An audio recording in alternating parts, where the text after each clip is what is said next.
السلام علیکم، بسم اللہ الرحمن الرحیم۔ ابھی یہی میرے کلپس چلے آ رہے ہیں کہ ہمیں قرآن کو خود پڑھنا ہے، خود اٹھانا ہے۔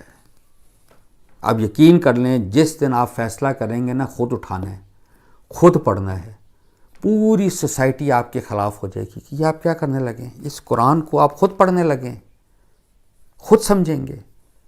یہ ہو ہی نہیں سکتا کہ آپ قرآن کو خود سمجھیں اور صحیح سمجھیں، آپ تو گمراہ ہو جائیں گے۔ یہ تو this is a direct understanding the Quran on your own, we are told is a direct ticket to hell, to damnation. کیونکہ آپ تو غلط کریں گے تو پھر آپ کیا کریں گے؟ نہیں، آپ مولوی صاحب کے جائیے، کسی پیر صاحب کے جائیے، مفتی صاحب کے جائیے، تو this is a big fallacy actually. اللہ پاک نے دیکھیے، اللہ نے قرآن جب اتارا اور جو میسج دیا وہ انڈیویجول کو دیا، وہ گروپ کو نہیں دیا۔ یہ بہت بڑا نقطہ ہے، یعنی Allah has not spoken to groups, کہ لاہور کا ایک ایریا گلبرگ ہے تو گلبرگ والوں سے قرآن بات کر رہا ہے، ماڈل ٹاؤن سے کر رہا ہے، اور پتہ نہیں صدر سے نہیں، وہ انڈیویجول کر رہا ہے۔ وہ رکشہ والا ہو، وہ چھلی بیچنے والا ہو، وہ کیئر ٹیکر ہو، وہ گارڈ ہو، ڈرائیور ہو، وہ پریزیڈنٹ ہو، وہ سی او۔ Quran is addressing the individual. If I open the Quran, sir, it is addressing me. کیونکہ قیامت کے دن اللہ کہتا ہے الگ الگ، سب کا حساب الگ ہوگا، گروپس میں نہیں ہوگا۔ ہمارے دنیا میں، اس دنیا میں کیا ہوتا ہے، جب ہم پریزنٹیشنز کرتے ہیں جنرلی اسپیکنگ، تو پریزنٹیشن میں اگر 4 لوگ ہیں تو ایک نے پریپیئر کی ہوتی ہے، باقی 3 بس پیچھے کھڑے ہوتے ہیں، یار ہم 2 جملے بول دیں گے، یار آپ نے سارا کرنا ہے، تو آپ کا گریڈ اچھا لگ جاتا ہے۔ Not in the hereafter, I will be standing alone in front of God, everybody to his own or her اون۔ قرآن تو اتنا کیٹیگوریکلی اس میں کلیئر ہے، اور میں کبھی کلپ ابھی بناؤں گا انشاءاللہ، میں بتاؤں گا قرآن کی روح سے۔ وہ تو کہے گا کہ بہرحال اب بات یہ ہے، ہم نے کیا کیا کہ ہم نے قرآن سے ہم ڈر گئے کہ جی ہم نے اس کو خود نہیں اٹھانا، تو اب ہم جائیں گے نا ادھر ادھر، پھر جو ایک نیریٹو چل رہا ہے ہم اسی کو اڈاپٹ کریں گے، کیونکہ ہم نے تو خود تو سوچا نہیں، اور نہ ہم نے سمجھا، نہ ہم نے کوشش کی سمجھنے کی۔ اب جنرل پرسیپشن یہ ہے ہمارے معاشرے میں کہ ہمارے 4 ائمہ کرام ہیں، بہت مشہور 4 امامز ہیں تو بہت زیادہ، لیکن 4 بڑے مشہور ہیں، امام ابو حنیفہ، امام حنبل، امام مالک، امام شافعی۔ بہت جلیل القدر، ان کی بہت خدمات ہیں، اس میں کوئی شک نہیں ہے۔ جو پریڈیکمنٹ ہے جس کو کہتے ہیں، المیہ یہ ہے کہ ڈاؤن دا لائن یہ تمام ائمہ کرام، یہ میں آپ سے عرض کر دوں، ان کی جو تحقیق تھی وہ حضور علیہ السلام کے فوت ہونے کے 300 سال بعد، 3 سینچریز کے بعد وہ پبلک میں آئی ہیں، وہ ان کی تحقیقات۔ تو دیکھیں، تو 300 سال تھے حضور علیہ السلام جب انتقال ہوا 10 ہجری میں، تو وہ 300 سال یعنی 300 ہجری تک جب صحابہ کرام تھے اور تابعین تھے، تو ان کے پاس قرآن، یعنی کہ ان کے پاس ریلیجن صحیح نہیں تھا، وہ ٹھوکرے کھاتے رہے؟ نہیں، وہ قرآن اور سنت کو سوچتے رہے، سنتے رہے، پڑھتے رہے، سمجھتے رہے، اس پر ایکٹ کرتے رہے۔ ہوا یہ کہ 300 سال بعد جب ان کے کام سامنے آئے ہمارے، تو گریجولی لوگوں نے انہی ائمہ کے، اسپیشلی یہ جو 4 اسکول آف تھاٹس ہیں ہمارے مسلم امہ میں، یہ 4 اسکول آف تھاٹس ہیں، کوئی مالکی ہیں، کوئی حنفی ہیں، یعنی ہم سب کانٹیننٹ میں جو ہیں، انڈیا پاکستان، ہم حنفی کہلاتے ہیں۔ ہم امام ابو حنیفہ کے فقہ پر، یا ان کی جو جورسپروڈنس ان کو فالو کرتے ہیں۔ انڈونیشیا میں جو ہیں وہ شافعی ہیں، امام شافعی کو فالو کرتے ہیں۔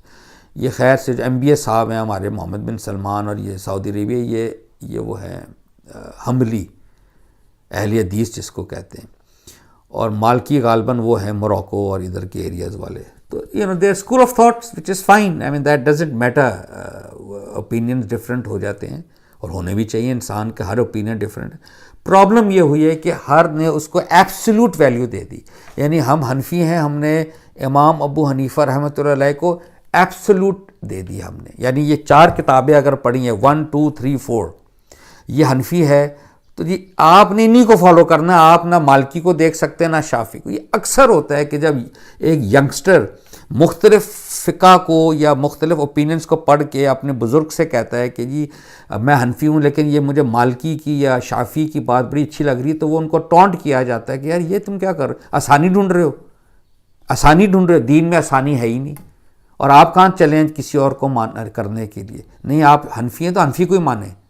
اس حد تک ہم نے ان کو ایبسولوٹ ویلیو دی ہے. اور میں آپ سے عرض کروں، جب آپ ایبسولوٹ ویلیو دیتے ہیں کسی شے کو، یعنی دین کے معاملے میں آپ نے حنفی صاحب کو، امام ابو حنیفہ کو اگر آپ نے ایبسولوٹ ویلیو دی تو آپ کو پتہ ہے اس کا کیا مطلب؟ اس کا مطلب ہے آپ نے ان کو نبی کا درجہ دے دیا.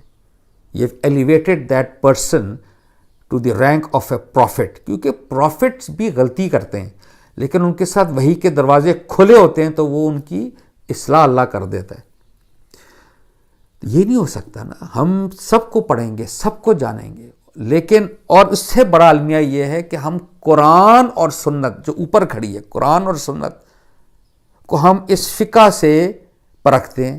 حالانکہ it should be the other way around.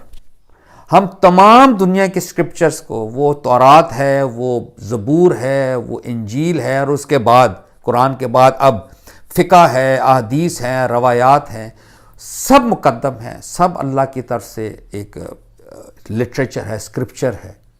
لیکن محترم، قرآن خود کہتا ہے اپنے بارے میں فرقان ہوں، میں حق اور باطل میں تمیز کرتا ہوں، میں میزان ہوں، ترازو جس پہ حق اور باطل کو بالکل آپ الگ کر لیں، نو گرے ایریاز.